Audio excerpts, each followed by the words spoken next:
नमस्कार, सुप्रभात। अभी अभी जिला परिषद और पंचायत समिति की चुनाव परिणाम आए हैं। कुछ लोगों की हार हुई है, कुछ लोग जीते हैं, कुछ लोग चिंतन कर रहे हैं, कुछ लोग जश्न मना रहे हैं।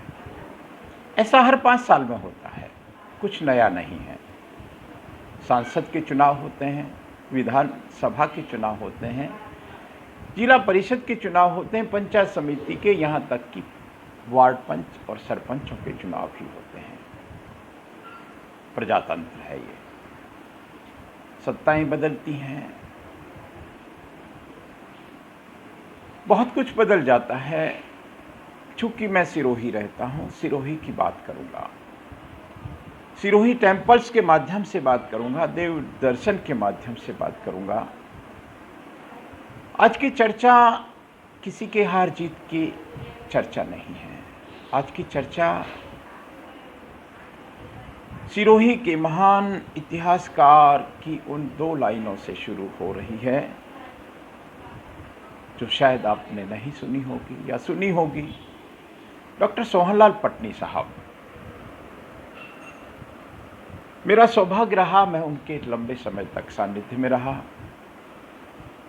एक बहुत बड़े शिक्षक थे, इतिहासकार थे, कवि थे। वो एक कविता हमेशा गाते थे, या यूं कहें कि उन्होंने एक कविता गाई थी, नगर सिरोही सोया है। मैंने लिखा है, संकलन किया है, इसलिए मैंने इसको पढ़ के सुना रहा हूं। नगर सिरोही सोया है, न जाने किसकी करे प्रतीक्षा, अपने मन में खोया है। नगर सिरोही सोया है। ये कथन सिरोही के जाने माने शिक्षाविद, इतिहासकार, लेखक, कवि, चिंतक, विचारक, समाजसेवी और सिरोही को नजदीक से जानने वाले डॉक्टर सोहनलाल पटनी साहब के थे। आखिर डॉक्टर पटनी साहब ने ऐसा क्यों कहा होगा कि नगर सिरोही सोया हुआ है और ना जाने किसकी प्रतीक्षा कर रहा है और अपने मन में खोया है। डॉक्टर सोहनलाल पटनी साहब कोई सामान्य व्यक्ति नहीं थे। राष्ट्रपति पुरस्कार से सम्मानित थे, भामाशाहों के आदरणीय थे, शासन प्रशासन में उनकी पकड़ थी, सिरोही की धरोहरों का ज्ञान था, उन्हें सहेजने की योजनाएं उनके दिमाग में रही होंगी। वे अनंत गुणों के भंडार थे, लेकिन उन्होंने जीवन के आखिरी समय में ऐसा क्यों कहा होगा कि नगर सिरोही सोया है, न जाने किसकी करे प्रतीक्षा, अपने मन में खोया है।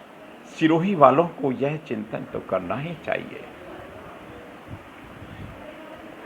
संकलन है ये मात्र, मैं लेखक नहीं हूँ, कोई चिंतक विचारक भी नहीं हूँ, बस जो भाव आते हैं उनको पढ़ देता हूँ सिरोही टेम्पल्स के माध्यम से।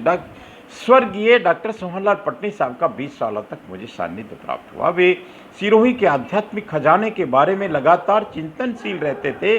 गो संरक्षण, गौ जल संरक्षण, पर्यावरण और संरक्षण, शिक्षा, स्वास्थ्य के बारे में हमेशा चर्चा करते थे। आज परम पूजनीय डॉक्टर सोहनलाल पटनी साहब हमारे मध्य नहीं है, लेकिन सिरोही की व्यथा के 13 पन्नों में अनेक शब्द उनके भी हैं जिन पर सिरोही को गहराई से चिंतन करना चाहिए। डॉक्टर सोहनलाल पटनी साहब का उपरोक्त कथन विचारणीय है, क्योंकि सिरोही में जो हो सकता था या होना चाहिए था वह नहीं हुआ। मैं आपको इन 13 पन्नों में बताऊंगा। सिरोही की व्यथा के 13 पन्ने 4-5 दशकों की लापरवाही का परिणाम है। हमारे जिम्मेदारों की कुंभकर्ण नींद का इनाम है। हमारी थोथी समाज सेवा और राजनीति का दुष्परिणाम है। देवनगरी सिरोही में सिरोही की व्यथा के 13 पन्ने कैसे लिखे गए, इस पर पुनः पुनः चर्चा, चिंता, चिंतन होना ही चाहिए साहब। व्यथा नंबर 1 आप ध्यान से सुने, चिंतन करें। मैं झूठ बोल रहा हूं तो मुझे आप टोक सकते हैं, रोक सकते हैं, मुझे चुप करा सकते हैं। व्यथा नंबर 1, हमको आध्यात्म का खजाना विरासत में मिला। आबूराज की सिद्धियां आशीर्वाद में मिली। छोटी काशी सिरोही के तंत्र शास्त्र का ज्ञान साधना के फलस्वरूप मिला। भगवान महावीर की विहार भूमि के अनुभव मिले, लेकिन हम इस विरासत से दूर होते चले गए। मंदिर सूने होते गए, मंदिरों में मशीनों से आरतियां होने लगी। हमारी आध्यात्मिक साधना विशेष अवसरों तक सिमट गई। सिरोही आबू की आध्यात्म की चर्चा हमने छोड़ दी और सिरोही आध्यात्मिक पर्यटन का केंद्र नहीं बन सका। ये सिरोही टेम्पल्स की पहली व्यथा है साहब। मैं दूसरी व्यथा जिनकी चर्चा हमने इस टेम्पल के माध्यम से अनेक बार की, हमको राजस्थान, दूसरी व्यथा बोल रहा हूँ, निवेदन कर रहा हूँ, हमको राजस्थान का सबसे बड़ा ग्रासवीड वाड़ा खेड़ा विरासत में मिला, जिसमें भरपूर वनस्पतियाँ, दुर्लभ वनस्पतियों की भरमार, और इनमें अच्छे किस्म की घास विरासत में मिली। लेकिन पिछले 40 सालों में राजस्थान के सबसे बड़े और सिरोही की महान विरासत वाड़ा खेड़ा ग्रासवीड का हमने सत्यानाश कर दिया। वाड़ा खेड़ा उजड़ता गया, अंग्रेजी बबूल बेशुमार बढ़ता गया और जिम्मेदार देखते रहे। ये अभयारण्य या राष्ट्रीय पार्क या बहुत बड़ा जंतुआलय बनकर सिरोही का नाम ऊंचा कर सकता था, लेकिन हम कुछ नहीं कर पाए। आज वाड़ा खेड़ा ग्रासवीड में अंग्रेजी बबूल का जंगल मात्र बचा है। व्यथा 3 सुन लीजिए साहब। सिरोही तो पानीदार था। सिरोही के शासकों ने सिरोही को 7 तालाब 17 बावड़ियां दी, लेकिन हमने इन तालाबों का संरक्षण नहीं किया। हमने नर्मदा के नीर का सपना तो देखा, हमने 32 नाले के लिए करोड़ों रुपयों की योजनाएं तो बनाई, लेकिन सिरोही के 7 तालाबों के संरक्षण और विकास के लिए हमारे पास फूटी कौड़ी नहीं है। कहाँ है नील सागर, नीलोरा तालाब, कहाँ है धांधेलाव तालाब, कहाँ है मान सरोवर? कैसे मिटेगी सिरोही के पानी की व्यथा, कोई बताएगा जरा। व्यथा नंबर 4, श्री मातर माता जी की पहाड़ी पर बने 2 तालाब।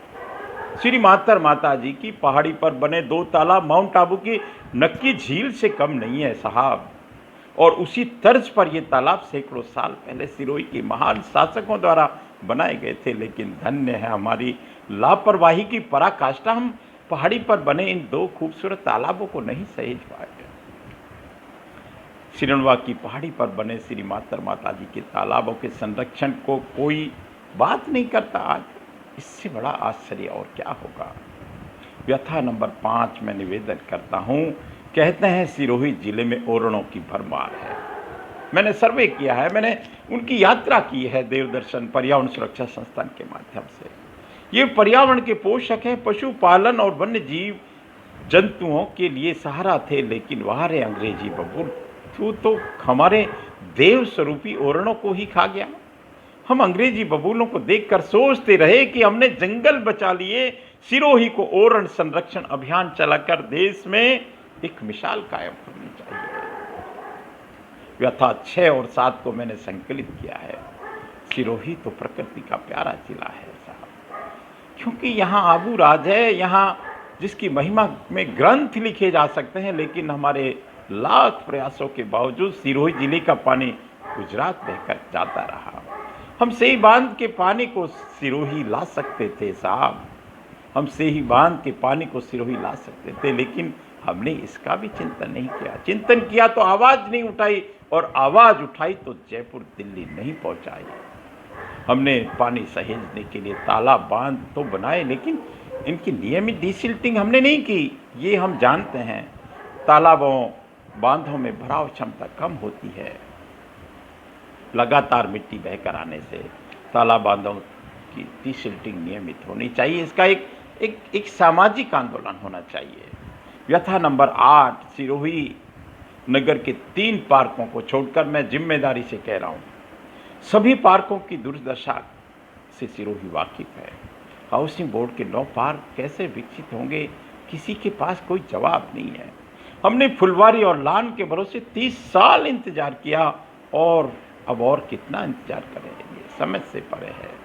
व्यथा नंबर 9, सिरोही रियासतकालीन अर्बुदा गौशाला में क्षमताओं की अपार संभावना है, और बुदा गौशाला के पास हजारों बीघा जमीन पर इतनी घास उगाई जा सकती है कि 500 नहीं 5000 गौवंश यहाँ चैन से रह सकता है। पथमेड़ा, पावापुरी, परलई, आदेश्वर आदि गौशालाओं से अर्बुदा गौशाला को प्रेरणा लेनी चाहिए। देखिए, गौशालाओं का संचालन पूर्णकालिक प्रयास है, और प्रशासन के पास अनेक कार्य होते हैं, इसलिए किसी सक्षम निजी संस्था को गोद देने से यहाँ की व्यवस्थाओं में सुधार हो सकता है। व्यथा नंबर 10, सिरोही में हवाई पट्टी तो बन गई साहब, लेकिन इस हवाई पट्टी से नियमित हवाई जहाज नहीं उड़ सके। ये हवाई पट्टी हमको दुनिया से जोड़ सकती है, लेकिन प्रयास कौन करेगा। व्यथा नंबर 11 में बताता हूँ जिम्मेदारी से।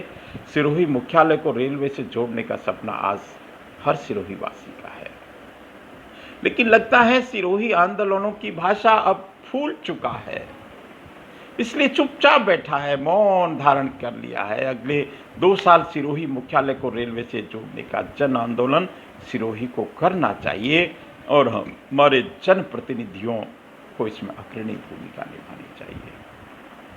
व्यथा नंबर 12, अनूप मंडल और जैन समाज का मुद्दा यूं तो अब सिरोही जिले से बाहर भी जा चुका है, लेकिन इसका जनक सिरोही रहा है। सिरोही से इस चिनगारी की उत्पत्ति हुई है, हम सब जानते हैं। मैं इसमें इतना कहूँगा, वैसे ये हमारे एक बहुत बड़ी व्यथा है। समाज की जो प्रेम भाव है उसको ये तोड़ रहा है निस्संदेह। इसमें ये सिरोही में ये चर्चा इसलिए भी जरूरी है कि 12 साल से जिला कलेक्टर कार्यालय के बाहर अनूप मंडल का धरना चल रहा है। चर्चा होनी चाहिए, चर्चा इसलिए होनी चाहिए, जो भी हो समाधान होना चाहिए। ये सिरोही की व्यथा नंबर 12 है। इसमें चर्चा में ये हो सकता है कि आप उनके 10 आदमी लाओ, प्रशासन उसमें भूमिका निभाए, हमारे जनप्रतिनिधि इसमें भूमिका निभाए, प्रेम भाव से चर्चा हो और इसको खत्म करें मुद्दे को। 100 साल का मुद्दा खत्म होना नितांत जरूरी है। ये चर्चा नंबर 12। देखिए, व्यथा नंबर 13 जो अंतिम व्यथा है मेरी, महान स्वतंत्रता सेनानी हुए हैं श्रीमान गोकुल भाई भट्ट साहब, जिन्होंने शराबबंदी का सपना सिरोही को देखा था, लेकिन आज इसके विपरीत हो रहा है। नशा मुक्ति सिरोही की जरूरत है साहब। मैं अंतिम बात कह के विराम देता हूँ। सिरोही के पास नेता है, बोलने वाले वक्ता हैं, उच्च कोटि के व्यापारी हैं, बड़े बड़े कवि, लेखक, पत्रकार, समाज सेवी, कलाकार भी हैं। ऊंची आवाज़ में बोलने वाले लोगों की कमी नहीं है। सामाजिक, धार्मिक, राजनीतिक संगठनों की यहाँ भरमार है। राष्ट्रीय राजनीतिक पार्टियों के कार्यकर्ताओं की लंबी सूची है। जिला मुख्यालय है, सक्रिय प्रशासन है, सैकड़ों चिंतक विचारक जो दिन रात चिंता करते हैं। पक्ष विपक्ष की सोशल मीडिया की तकरार भी है। सबसे बड़ी बात, हमको विरासत में बहुत कुछ मिला है। इन 13 पन्नों की व्यथा पर मेरा विनम्र विनती, हम चिंतन करें, भावी पीढ़ी के लिए चिंतन करें, हमारा मनुष्य जीवन धन्य हो जाएगा। नमस्ते।